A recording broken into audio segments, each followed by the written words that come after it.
J'ai fini par détester ma liste email et je vais t'expliquer pourquoi dans cette vidéo. Alors avant que tu m'envoies des tomates, non, je ne parle pas des gens. Si tu es abonné à ma liste, je parle pas des gens sur ma liste, je parle pas des personnes. En fait, je parle de la relation que j'avais avec cette liste. Je parle de la dynamique que j'avais créée et surtout du décalage qu'il y avait entre ce que je voulais apporter à ces personnes et ce que les personnes étaient venues chercher. Et ça, véritablement, quand il y a un décalage, malheureusement, il ne peut pas se passer grand-chose. C'était pas à cause des personnes en gros, mais c'était vraiment la façon dont j'avais ciblé et construit ma liste et c'est ça qui a tout faussé véritablement. Et si je t'en parle aujourd'hui, c'est parce qu'il y a beaucoup de coachs, de thérapeutes, de formateurs qui ont ce problème-là sans même s'en rendre compte. En gros, tu sens que ta liste te ressemble pas, tu sens que les personnes réagissent pas, t'as beau leur partager du contenu gratuit, elles le consomment pas, elles ne passent pas à l'action, tu proposes des ateliers, tu fais des offres et ils n'achètent pas. Donc c'est véritablement à un moment donné une espèce de désamour qui se crée entre ta liste et toi, et aussi un gros doute. Vraiment, ça te met des doutes parce que tu commences à te remettre en question, en train de te dire mais qu'est-ce qui se passe? En réalité, l'explication elle est plutôt simple. Donc dans cette vidéo, je vais te partager 3 choses bien concrètes. 1,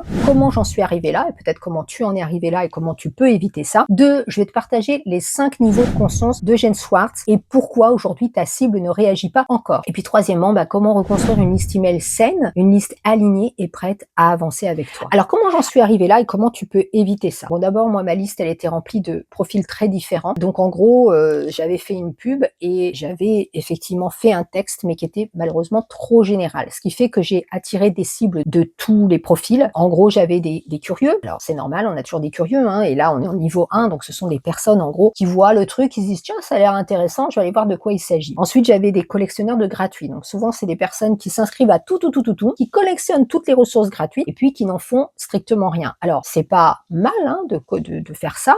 Moi-même, je télécharge beaucoup de ressources gratuites, mais si effectivement elles n'en font rien, tu peux pas les amener vers la suite de ton parcours client, on va dire. J'avais aussi des personnes, en gros, qui cherchaient des solutions toutes faites, sans faire trop d'efforts, ça n'existe pas. Dès je m'y mettrai un jour, et puis des personnes aussi qui étaient ultra débutantes. Sauf que mon contenu, à moi, il était avancé. Et donc, j'étais déjà partie en mode stratégie, etc., alors que j'ai des personnes qui savent même pas ce que c'est qu'un lead magnet ou un tunnel. Donc, forcément, il y a un décalage. Et c'est OK. Encore une fois, c'est tout à fait normal. Sauf que moi, j'étais déjà dans un niveau avancé pour des personnes qui débutaient en marketing. Et là, quand on arrive à ce niveau-là, ça pose un problème. Et le pire, c'est que j'avais attiré ces personnes volontairement, notamment avec mon calendrier marketing éditorial et aussi avec Stepies. À l'époque, c'était normal pour moi. Je me disais, je vais leur proposer des ressources simples, je vais tout décortiquer, je vais aider un max de personnes. Et tu vois, là, c'est l'erreur qu'on fait, c'est de se dire, je vais aider un max de personnes. Non, au début, on peut pas aider tout le monde, c'est pas possible. Il y a des gens qui sont pas prêts à passer le pas. Et encore une fois, c'est OK, sauf que, en gros, moi, j'avais des personnes qui s'inscrivaient, mais derrière, elles savaient pas de quoi je parlais, elles mettaient rien en pratique. Et encore une fois, parce qu'elles n'étaient pas prêtes, tout simplement. Alors, à quoi on voit ça d'ailleurs que des personnes sont pas prêtes ou en tout cas qu'elles vont pas bénéficier de ton contenu? D'abord, elles ouvrent pas tes emails et elles ne cliquent pas. C'est surtout ça d'ailleurs. C'est bien, tu peux avoir des gens qui ouvrent tes emails, mais si personne ne clique, ça c'est un gros indicateur qu'il y a un gros décalage avec ta liste. Et moi, mon taux de clic était descendu très bas. Ça peut être une fatigue, évidemment, de la liste, mais c'est aussi le signe que, en gros, les personnes ne passent plus à l'action et ça peut poser un véritable problème. Parce que quelqu'un qui ne clique pas, c'est quelqu'un qui consomme pas ton contenu, c'est quelqu'un qui n'entre pas dans tes autres ressources et en gros c'est une personne qui ne découvre pas ta solution ou alors elle découvre ta solution mais elle passe pas à l'action. Donc le problème en gros ici on était sur un décalage de niveau. Alors je vais t'avouer qu'à un moment j'ai quand même commencé à me poser une vraie question. Je me disais mais qu'est-ce qui se passe? Mais c'est nul ce que je fais, c'est nul ce que je propose. Bon évidemment non parce que c'est quand même 10 ans d'expérience que j'ai cumulé et je connais suffisamment les entrepreneurs pour savoir que ce que je proposais, ça répondait à un vrai problème et il y a cette solution, cette vraie solution derrière. Sauf que les personnes qui sont en face de moi ne le savent pas. Elles sont pas encore de ce niveau de conscience que je vais t'expliquer dans quelques secondes. Mais en gros, je me disais, mais pourquoi ça connecte pas? Pourquoi j'ai l'impression de parler dans le vide? Pourquoi j'ai l'impression de parler et que les personnes en face ne m'entendent pas? Et donc, je publiais des ressources et je continuais à simplifier encore au maximum. Je faisais vraiment tout pour mâcher le travail, quoi. Et je me rendais compte que même ça ne fonctionnait pas. Et là, j'ai compris une chose, c'est que le problème, c'était pas ce que je disais, mais c'était à qui je le disais et à quel moment je le disais. Et donc, ça m'amène aux 5 niveaux de conscience d'Eugène Schwartz. Et pourquoi ta cible ne réagit pas encore à tes contenus. C'est exactement vraiment là que j'ai commencé à y repenser parce que je me suis dit, mais je les connaissais, ces niveaux de conscience en marketing, mais je m'étais pas plus attardée dessus. Alors, je vais te la faire courte parce que le but, c'est pas de te faire un cours ici, mais que tu comprennes peut-être que toi aussi, aujourd'hui, tu vis exactement la même chose et que ton audience se situe peut-être dans un de ces niveaux. Et ça va vraiment te permettre de clarifier ça et de pas te jeter la pierre en disant, ce que je fais, c'est nul, les gens s'en foutent, etc. Donc le premier niveau, c'est les gens sont pas conscients qu'ils ont un problème. Donc en gros, ils réalisent pas qu'ils ont un problème. Ils viennent télécharger ta ressource, que tu sois naturopathe, que tu sois coach, etc.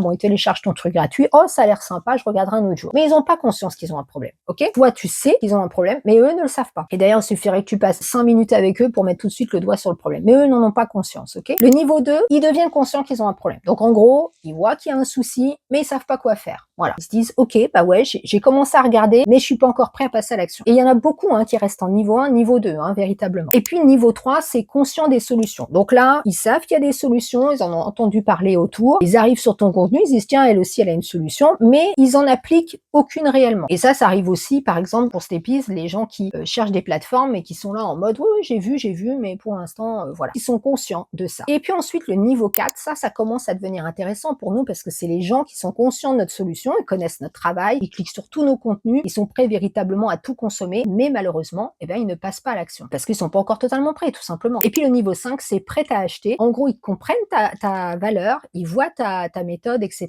Et là, ils sont prêts à avancer. Et évidemment, c'est ceux qu'on voudrait avoir absolument sur notre liste. Mais ça, c'est dans le meilleur des mondes, bien évidemment. Donc dans ma liste, j'avais effectivement des gens de niveau 4, de niveau 5, mais il faut d'abord devenir conscient qu'on a un problème avant d'envisager de trouver une solution. Et puis, beaucoup de personnes restent bloquées à ce niveau 1, niveau 2, comme je t'ai dit, parce que certaines personnes se disent, je peux m'en sortir tout seul, je vais y arriver tout seul, j'ai juste besoin de temps. Bon, ils ont jamais le temps et puis ils passent jamais à l'action, on le sait très bien. Alors évidemment, dans un monde idéal, il faudrait qu'on leur donne tout gratuitement, mais même des personnes qui consomment du gratuit, on sait pertinemment, ça a toujours été prouvé, c'est que même si tu donnes du gratuit, les gens ne voient pas la valeur et ne l'utilisent pas, ne passent pas à l'action. Le gratuit, ça permet de passer une première étape, mais c'est véritablement le changement vient en étant accompagné et en étant formé, bien évidemment. Donc les personnes voient le problème, voient parfois même la solution, mais en fait, elles n'ont pas atteint ce qu'on appelle le tipping point. En gros, c'est cette espèce de moment critique où elles se disent, ok, j'en peux plus, faut que ça change, j'en peux plus, faut que ça change. Et tant qu'elles sont bloquées à ce point de bascule, elles restent bloquées dans les niveaux 1, niveau 2, et évidemment, c'est pas un jugement, mais elles sont pas encore dans cet état de disponibilité intérieure. Et on peut pas aider quelqu'un qui est pas disponible, on peut pas aider quelqu'un qui est pas prêt à changer, en gros, très, très clairement. Alors évidemment, ces personnes ont toutes les capacités, elles sont capables,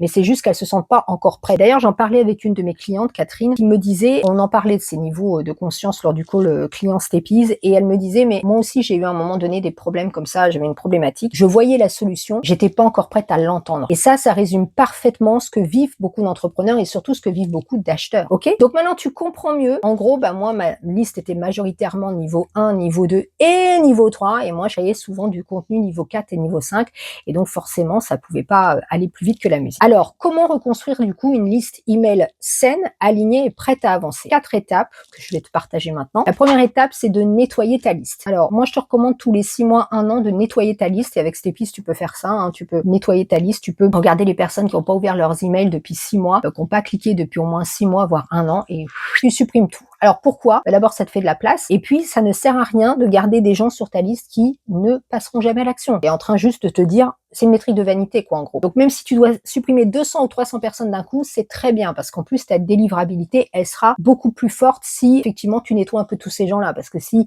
ton fournisseur d'email se rend compte que, il y a beaucoup de gens qui n'ouvrent pas ton email, ça peut aussi heurter ta délivrabilité. Étape numéro 2, reclarifier ta cible si elle n'est pas claire. En gros, à quel niveau tu veux t'adresser quand tu crées ton lead magnet, quand tu crées tes communications, à quel niveau tu t'adresses, et puis avec qui tu veux réellement travailler. Alors moi, j'ai envie d'accompagner, bien sûr, plein de débutants, et je continue à accompagner des débutants, mais ils ont une séquence pour eux, et puis je me concentre sur le niveau 4 et 5 parce que c'est ces personnes-là, bien sûr, qui vont apporter le chiffre d'affaires, bien évidemment. L'étape numéro 3, c'est retravailler ton lead magnet pour ces niveaux de conscience-là, les niveaux 4 et 5. Tu peux en créer pour les ultra débutants, pour les personnes qui sont en niveau 1, niveau 2, mais il faut absolument que tu en aies un pour niveau 4 et niveau 5, parce que, en gros, tu veux filtrer toutes ces personnes avant pour accompagner celles qui sont prêtes. Encore une fois, tu peux travailler avec les niveaux 1, niveau 2, mais c'est des personnes qui vont mettre beaucoup plus de temps à passer à l'action. Parfois, elles vont mettre des années. Je rappelle que parfois, moi, j'ai des personnes sur ma liste, ça fait 2, 3 ans, 4 ans qu'ils sont inscrits, ils passent à l'action que maintenant. Et c'est ok, c'était pas le bon moment auparavant, c'est pour ça que je te dis, il faut capter les gens au bon moment, et ça, c'est par rapport aux ressources. Alors, bien évidemment, tu auras toujours 70% des gens qui passeront pas à l'action maintenant, c'est mathématique, c'est normal, c'est comme ça. Mais notre but à nous, c'est de les amener rapidement au niveau 4 ou niveau 5. Ah, c'est toujours plus facile quand tu captes les personnes à ce niveau-là, quand elles sont déjà au niveau 3. Voilà. Et puis, l'étape 4, c'est mesurer, parce que quand tu mets des changements en place, si tu ne mesures pas, tu sais pas où tu dois faire les changements. Donc, faut regarder les taux d'ouverture, faut regarder le taux de clic aussi. C'est important de voir sur tes emails combien de personnes cliquent. Qui sont ces personnes? Est-ce qu'elles ont déjà acheté des choses chez toi? Est-ce qu'elles se sont déjà inscrites à un auto-webinaire? Est-ce qu'elles ont déjà pris un appel découvert? Il faut pas hésiter encore une fois à les cibler, leur envoyer des messages personnalisés. Et encore une fois, dans cette piste, tu peux faire tout ça. Tu peux créer un tag et les amener dans une séquence spéciale où tu les diriges vers ces niveaux-là, vers ces niveaux suivants,